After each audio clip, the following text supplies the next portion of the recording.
ஏன்டா மச்சான், நம்ம நாட்டுல எல்லா வளமும் இருக்கு, ஆனா ஏன் இன்னும் முன்னேறாமையே இருக்கு? நிறைய காரணம் இருக்கு. அதுல ஒரு காரணத்தை சொல்றேன், என் கூட வா. எங்கடா? ஆளா அண்ணே, நீங்க யாருக்கு ஓட்டு போடுவீங்க? டிஎம்கே. ஏன் டிஎம்கே போடுவீங்க? கலைஞர் ஸ்டாலினுக்காக டிஎம்கே ஓட்டு போடுறேன்.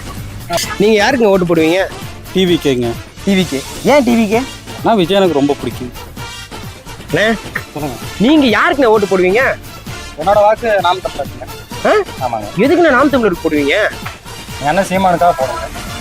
குரியஸ், நீங்க யாருக்கு ஓட்டு போடுவீங்க? ஏடிஎம்கேண்ணே. ஏடிஎம்கே. ஏன் ஏடிஎம்கே போடுவீங்க? ஜெயலலிதா பிடிக்கும், அதனால போடுவேன். ஜெயலலிதா உங்களுக்கு ரொம்ப பிடிக்கும். புரியல மாப்பிள்ள, இப்ப ஏன் நீ இவங்களெல்லாம் கூட்டு கொண்டு போய் காமிச்ச? ஏய், இத்தனை பேரை கேட்டோம்ல, யாராவது ஒருத்தராவது எனக்காக ஓட்டு போடுவேன், என் குடும்பத்துக்காக போடுவேன், ஏன் நம்ம நாட்டுக்காக போடுவேன்னு கூட சொல்லியே. எல்லாருமே ஒரு தலைவர்களை சார்ந்து தானே இருக்காங்க. எல்லாமே அவன் தலைவனுக்காக தான் போடுவோங்கிறான் மாப்ள. இவங்கள மாதிரி ஆளுங்க இருக்கும்போது நம்ம நாடு எப்படா டெவலப் ஆகும்?